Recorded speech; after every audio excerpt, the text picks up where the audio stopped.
Hello बच्चों, नमस्कार। उम्मीद है कि आपकी पढ़ाई अच्छी चल रही होगी।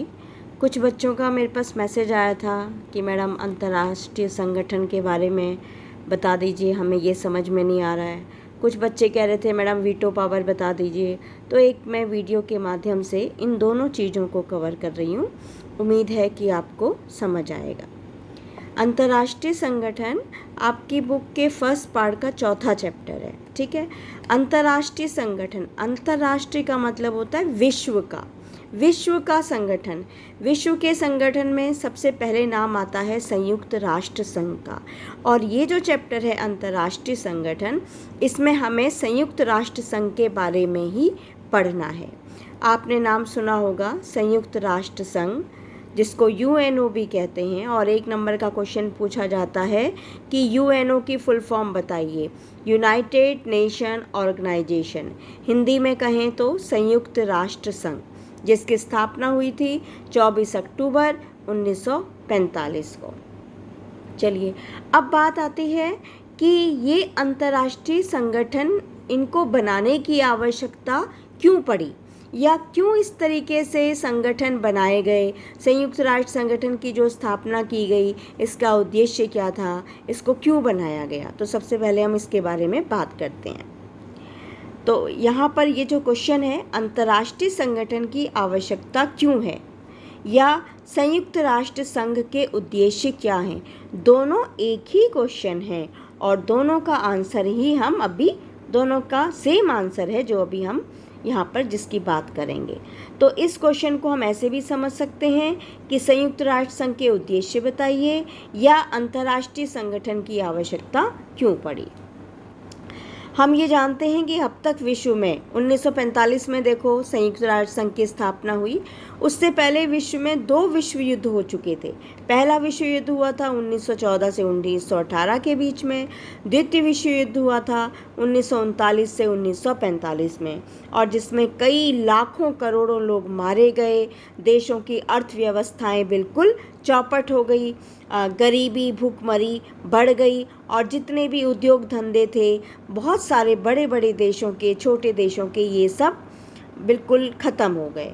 तो बहुत अधिक विनाश हुआ इन दोनों विश्व युद्धों में। तो अब ये सोचा गया कि भाई ये जो विश्व युद्ध हो रहे हैं, इन युद्धों से किसी भी देश को कोई भी फ़ायदा नहीं है।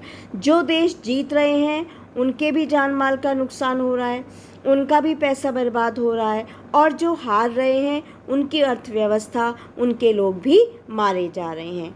तो अब भविष्य में आगे कोई भी युद्ध ना हो, तो युद्धों को रोकने के लिए इसकी स्थापना की गई। तो पहला इम्पॉर्टेंट जो पॉइंट है कि संयुक्त राष्ट्र संघ का उद्देश्य क्या है, युद्ध रोकने के लिए, कि भाई अब इस तरीके के कोई भी विश्व युद्ध भविष्य में ना हो।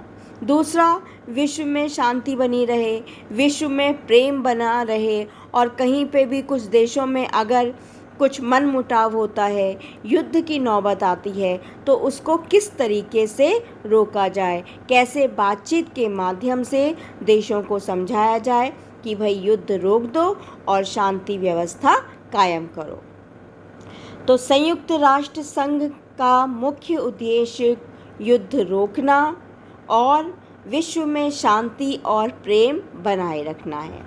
इसके अलावा भी संयुक्त राष्ट्र संघ के कई उद्देश्य हैं, जैसे विश्व में सामाजिक आर्थिक विकास को बढ़ावा देना। भाई जितने भी विश्व के जो देश हैं उनमें प्रगति हो, उनमें विकास हो, ज़्यादा से ज़्यादा विकास होगा तो लोगों की जो है आमदनी बढ़ेगी। लोगों की आमदनी बढ़ेगी तो उनका सामाजिक स्तर सुधरेगा, है ना। उन लोगों का स्वास्थ्य सही रहेगा, उन लोगों को शिक्षा मिलेगी, उन लोगों को भोजन मिलेगा, रहने के लिए घर मिलेगा। तो रोटी कपड़ा मकान जो बेसिक नीड है, और उनका सामाजिक स्तर सुधरे, तो इसके लिए भी जो है संयुक्त राष्ट्र संघ काम करता है कि सब देश जो है, जो इसके सदस्य देश हैं खास तौर से, वो मिलकर अपनी सामाजिक और आर्थिक विकास को बढ़ाएं, एक दूसरे को सहयोग करें। इसके अलावा जब प्राकृतिक आपदा आती है, प्राकृतिक आपदा जैसे आपने नाम सुना है, सुनामी आ गई, कहीं पर भूकंप आता है, कहीं पर बाढ़ आ जाती है।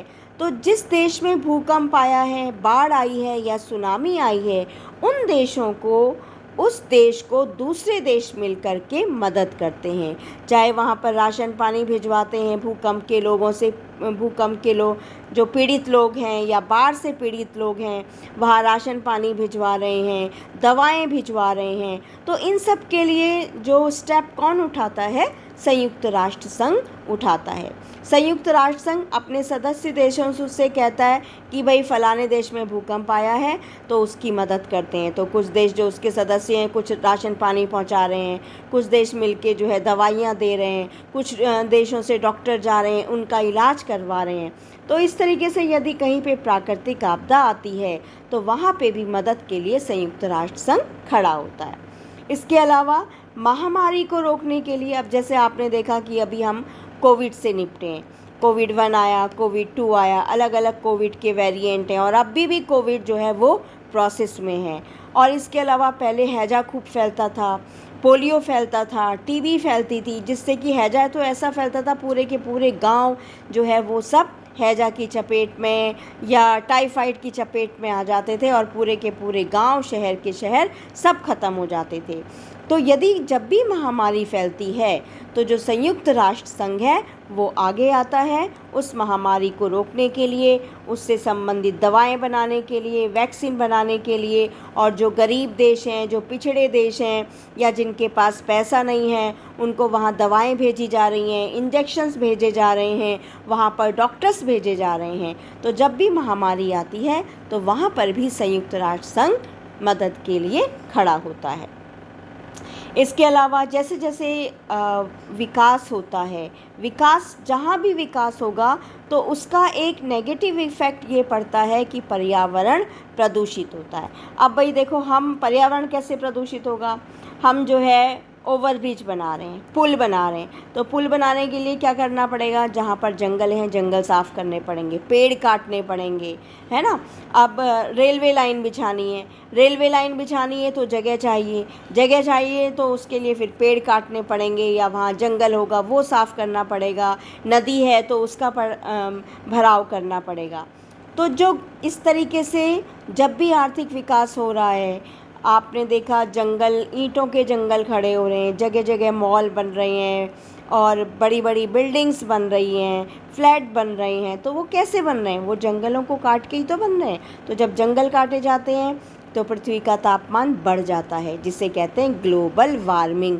वार्मिंग का मतलब तापमान बढ़ना, पृथ्वी का गर्म होना। ग्लोबल मीन्स पृथ्वी, पृथ्वी का गर्म होना। पृथ्वी गर्म कब होती है? जब पर्यावरण प्रदूषित होता है।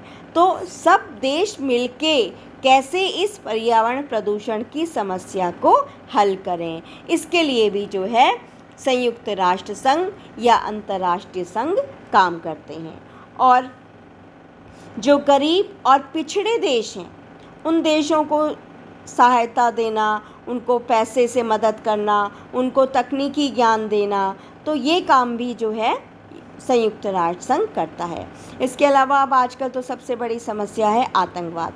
चाहे अमेरिका है, फ्रांस है, रूस है, भारत है, पाकिस्तान है, सब आतंकवाद से परेशान हो रखे हैं।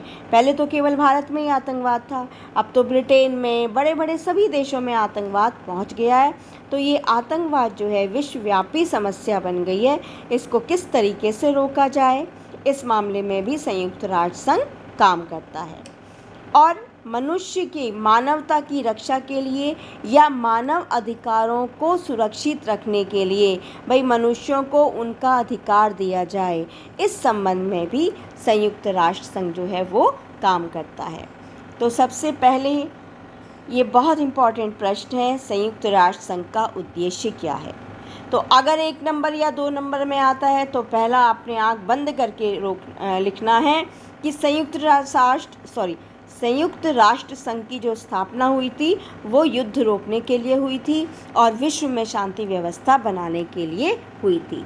इसी उद्देश्य से संयुक्त राष्ट्र संघ की स्थापना हुई। लेकिन धीरे धीरे संयुक्त राष्ट्र संघ ने क्या किया? प्राकृतिक आपदा को रोकने का भी काम करती है, महामारी के फील्ड में भी काम करती है, पर्यावरण प्रदूषण में भी जो है संयुक्त राष्ट्र संघ काम करता है और गरीब और पिछड़े देशों की भी मदद करता है, आतंकवाद को समाप्त करने के लिए भी आगे आता है और मानव अधिकारों की रक्षा भी संयुक्त राष्ट्र संघ करता है। अब एक नज़र डाल लेते हैं संयुक्त राष्ट्र संघ के ऊपर। संयुक्त राष्ट्र संघ कैसे बना है? संयुक्त राष्ट्र संघ यूनाइटेड नेशन ऑर्गेनाइजेशन, ये आपको याद रखना है कि यूएनओ का फुल फॉर्म क्या है। इसकी स्थापना हुई थी 24 अक्टूबर 1945 में। जिन देशों ने मिलकर इसकी स्थापना करी थी, अर्थात जिन देशों ने मिलकर इसे बनाया था, उन देशों की संख्या थी 51। कहीं कहीं किसी किसी बुक में 50 भी लिखा हुआ है, तो 50 51 आप याद रखें। तो 51 देश जो हैं वो संस्थापक देश थे, अर्थात जिन्होंने मिलकर संयुक्त राष्ट्र संघ की स्थापना करी। इस वक्त वर्तमान में संयुक्त राष्ट्र संघ देशों की जो संख्या है वो 193 है। 51 देशों ने मिलकर बनाया, फिर धीरे धीरे इसमें और देश ऐड होते रहे और अब वर्तमान में 193 देश जो हैं वो संयुक्त राष्ट्र संघ में के सदस्य हैं। संयुक्त राष्ट्र संघ कितने भागों से मिलकर बना है? इसके संयुक्त राष्ट्र संघ जो है 6 प्रमुख अंग हैं इसके, और इसका मुख्यालय कहाँ है? न्यूयॉर्क में। न्यूयॉर्क कहाँ है? अमेरिका में। तो ये भी एक नंबर का क्वेश्चन बहुत इम्पॉर्टेंट है कि संयुक्त राष्ट्र संघ यूएनओ का मुख्यालय कहाँ पर है? न्यूयॉर्क में है, और न्यूयॉर्क कहाँ है? अमेरिका में है। और इसके जो ये 6 अंग हैं, 6 अंग में से केवल एक अंग को छोड़ के बाकी 5 अंगों का मुख्यालय जो है वो न्यूयॉर्क में है। ठीक है, अब 6 अंग कौन कौन से हैं इसके? पहला अंग है सचिवालय, इसका मुख्यालय न्यूयॉर्क में है। दूसरा अंग है महासभा, इसका भी मुख्यालय न्यूयॉर्क में। तीसरा सबसे इम्पॉर्टेंट अंग है सुरक्षा परिषद, इसका भी मुख्यालय न्यूयॉर्क में है। जब यूएनओ की बात आती है तो सीधे यूएनओ में सबसे ऊपर आता है सुरक्षा परिषद, क्योंकि यूएनओ का मुख्य अंग जहाँ सबसे ज़्यादा जिसकी चलती है वो है सुरक्षा परिषद, इसका भी मुख्यालय न्यूयॉर्क में है। फिर है आर्थिक और सामाजिक परिषद, इसका भी मुख्यालय न्यूयॉर्क में। फिर है न्यासिता परिषद, इसका भी मुख्यालय न्यूयॉर्क में। फिर है अंतर्राष्ट्रीय न्यायालय, इसका मुख्यालय हेग में। हेग किस देश में है? नीदरलैंड में। तो केवल एक अंतर्राष्ट्रीय न्यायालय है जिसका मुख्यालय जो है हेग में है, बाकी सबके मुख्यालय न्यूयॉर्क में है। तो नेक्स्ट इम्पॉर्टेंट पॉइंट आपने ये याद रखना है कि संयुक्त राष्ट्र संघ के 6 भाग हैं। ज़्यादा डिटेल में नहीं जाना है आपको, लेकिन ये तो याद रखना है कि ये 6 भाग हैं और इनके ये सब मुख्यालय हैं, और सबसे इम्पॉर्टेंट भाग जो है वो सुरक्षा परिषद का है। अब कुछ इम्पॉर्टेंट पॉइंट्स क्वेश्चन आ जाते हैं। संयुक्त राष्ट्र संघ के महासचिव कौन हैं? संयुक्त राष्ट्र संघ के वर्तमान में महासचिव, इस वक्त जो महासचिव हैं वो कौन हैं? इनका नाम है एंटोनियो गुटेरेस, और ये पुर्तगाल के हैं। आपने टीवी में भी अक्सर इनका नाम सुना होगा, एंटोनियो गुटेरेस। एक नंबर का प्रश्न इम्पॉर्टेंट है कि वर्तमान में संयुक्त राष्ट्र संघ के महासचिव कौन हैं? Antonio Guterres. फिर अभी हमने बात करी कि जो है सुरक्षा परिषद, ये हमने बात करी ना, सुरक्षा परिषद, इसका तीसरा अंग है यूएनओ का, और ये सबसे इम्पॉर्टेंट इसका अंग है। अब थोड़ा सा इस बारे में जानकारी लेते हैं। सुरक्षा परिषद सबसे महत्वपूर्ण अंग है, और इस सुरक्षा परिषद के पास ही सबसे ज़्यादा शक्ति, यूएनओ की सबसे ज़्यादा शक्ति रहती है। सुरक्षा परिषद के 5 देश हैं जिनको वीटो पावर मिली हुई है। अगर उन 5 देशों ने जो कह दिया वो काम सभी को करना होता है। तो सुरक्षा परिषद के जो निर्णय होते हैं वो सभी देशों को मानने पड़ते हैं। इनके निर्णय क्या हैं? बाध्यकारी, मतलब मजबूर हैं आप मानने के लिए। आप कौन?